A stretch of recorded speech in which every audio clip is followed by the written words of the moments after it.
Hello friends, કાલે આપણે અમુક શબ્દ ભણી ગયા, જેમ કે પ્લેન કર્વ, પ્લેન અને પોલિગોન.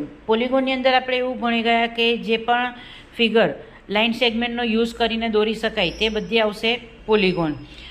આજે આપણે બીજા બે નવા શબ્દ શીખીએ, જેમ કે કોન્વેક્સ પોલિગોન અને કોન્કેવ પોલિગોન. અહીંયા ફિગર જોઈને તમને લોકોને ખ્યાલ આવે છે કે કેવી રીતનું છે. તો કોન્વેક્સ પોલિગોનની અંદર એવી ફિગર આવશે કે જેની અંદર તમે ડાયગનલ સામસામે દોરી શકો. એટલે કે સામસામે એટલે કે સામસામેના બે પોઈન્ટને ભેગા કરો અને બે ડાયગનલ દોરી શકો, તે આવશે કોન્વેક્સ પોલિગોન. જેમ કે આની અંદર તમે રેડ કલરમાં જુઓ છો કે બે ડાયગનલ દોરેલા છે. કોન્કેવ પોલિગોનની અંદર તમે ઓપોઝિટ વર્ટાઇઝીસ લઈને બે પોલિગોન ડાયગનલ દોરી શકો નહીં. તો કોન્કેવ અને કોન્વેક્સ પોલિગોનની અંદર આવી રીતનું આવશે. આજના દિવસના આપણે આ જ બે શબ્દ રાખીશું, કોન્કેવ અને કોન્વેક્સ પોલિગોન. વિડીયો જો ગમે તો લાઇક, શેર અને સબસ્ક્રાઈબ જરૂરથી કરજો. Thank you.